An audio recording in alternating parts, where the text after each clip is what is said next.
J'espère que mon fils n'est pas parti pour l'école. Sinon que les professeurs de mon garçon ne sont pas partis pour l'école parce qu'on va parler de Classcraft, qui est un jeu dédié aux enfants, qui est pas trop enfantin et qui va plaire parce qu'il y a des espèces de chevaliers, tout ça, tout en proposant aussi l'apprentissage. Alors, Chante, bonjour. Bonjour. Bienvenue à l'émission. Merci. Alors, le jeu s'appelle Classcraft. En partant, il y a un petit jeu de mots avec StarCraft et Warcraft, des jeux de vrais gamers. C'est sûr qu'on fait référence à ça, mais c'est aussi sa propre entité.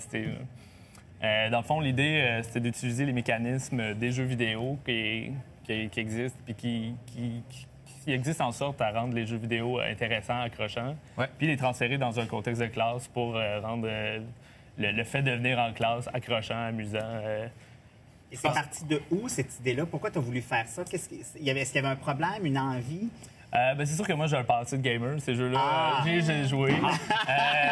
Je pense que de plus en plus, il y a des enseignants qui arrivent dans le domaine qui ont connu ça plus jeune. Oui, tout à fait. Fait que c'est venu de là. L'idée, c'était de dire, bon, il y a un jeune qui avait bien répondu à une question en classe. Puis je dis, si on était dans un jeu, tu aurais des points. Puis il dit, on pourrait avoir des points. Puis j'ai dit, fait que toi, à la base, t'es professeur. Oui, moi, je suis enseignant depuis 8 ans à physique. Puis c'était un projet de famille aussi. Ton père et ton frère sont impliqués aussi. Oui. Dans le fond, l'idée, le prototype de base, je l'ai conçu il y a 3 ans pour moi-même. Mais après ça, j'ai conçu un petit site parce que je suis aussi développeur web depuis 10 ans, freelance. Puis on a fait un petit site juste pour dire c'était quoi. Puis il y a eu 130 000 personnes dans une journée qui sont venues. Wow! Oh boy! Ouais, fait que c'est beau, le visuel. Mais c'est ça, là.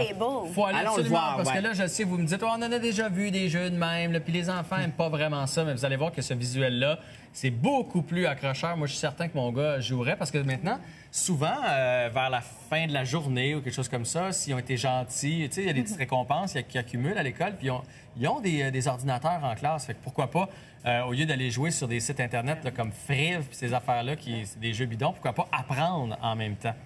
Mais qu'est-ce qu'on apprend? Dans le fond, ce qui est particulier de Classcraft, c'est que c'est pas lié au contenu. C'est lié au comportement en classe. Par exemple, un joueur va gagner des points d'expérience pour monter de niveau en faisant des comportements d'élèves qui sont attendus et positifs. Par exemple, en travaillant bien, il va avoir 100 points. Puis au bout de 1000 points, il va pouvoir acquérir des pouvoirs puis monter de niveau. La différence aussi avec d'autres jeux... Qui décide des points? C'est le jeu ou c'est le prof? C'est le prof qui peut... Dans le fond, donc c'est le fun pour le prof aussi. C'est ça. Dans le fond, il y a deux facettes à ça. Il y a la facette, le jeune qui évolue dans le jeu puis qui sont en équipe, donc il y a un travail d'équipe collectif. Mais en même temps, le prof peut tout customiser ce qu'on voit là. Fait que les récompenses, les pouvoirs. Par exemple, les pouvoirs vont de rigolo à je peux manger en classe, donc j'accède à des privilèges intéressants dans la vie réelle. Bon, là, évidemment, le prof peut tout changer ça. À pouvoir, par exemple, quitter la classe pour aller prendre une pause, à avoir du temps supplémentaire à des examens, par exemple.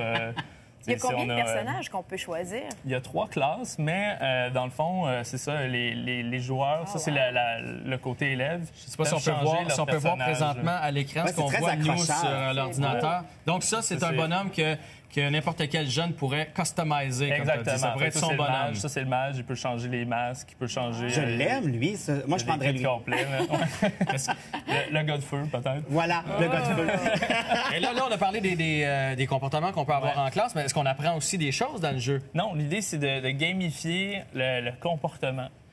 Pour que, dans le fond, le prof n'ait pas besoin de changer sa façon d'enseigner. Tu peux donner ton cours comme tu le donnais normalement, mais par-dessus ça vient s'installer cette couche de jeu-là qui change toutes les interactions en un jeu. Mais tu peux passer ton contenu de la même façon que tu le faisais. Puis ça fait en sorte que le jeu il est accessible pour tous les groupes d'âge, toutes les matières. C'est tellement accrocheur pour les petits gars parce que moi, je trouve que l'école, souvent, c'est un petit peu petite fille. Oui, c'est une belle motivation pour les garçons. Mettons que je suis un professeur ou un directeur puis que je veux avoir Classcraft dans mon école, je fais comment? Tu vas à classcraft.com, tu crées un compte. On a 3 versions. Il y a une version gratuite, une version semi-payante puis une version payante. Il a comme souri en disant qu'est-ce qu'elle a de plus, la version payante versus les deux La autres? version gratuite, le jeune, il peut pas changer son bonhomme. Dans la version payante, il y a des rapports de comportement. Dans le fond, tout ce qui se passe dans le jeu est catalogué. Puis dans le fond, le prof, il peut, à une rencontre de parents, dire, bon, ben ton jeune, il a perdu des points de vie parce qu'il dérangeait, il a perdu des points de vie parce qu'il était méchant avec un autre élève. Puis il peut présenter, dans le fond, une sorte de bulletin du comportement du jeune de façon plus stratégique, là. si je comprends bien, c'est comme ce que le calendrier était pour nous quand on était jeunes avec les petits collants ou les petits... Ça remplace un peu ça. Oui, il y a l'outil gestion. Les petits Non, mais sourires, effectivement, les il y a un outil gestion de classe Ouais. qui est voilé derrière ça.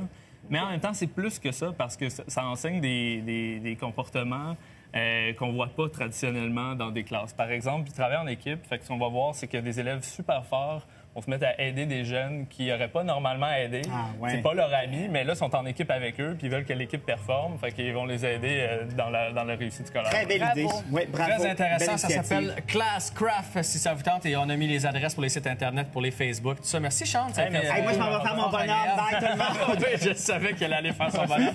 Hey, vous, en fin de semaine, j'ai des enregistrements pour la guerre des clans. Shelly va être là, Alex aussi, Andy, Lisa-Marie. Alors, on va les pratiquer à la guerre des clans dans les prochaines minutes. Restez avec nous. Merci.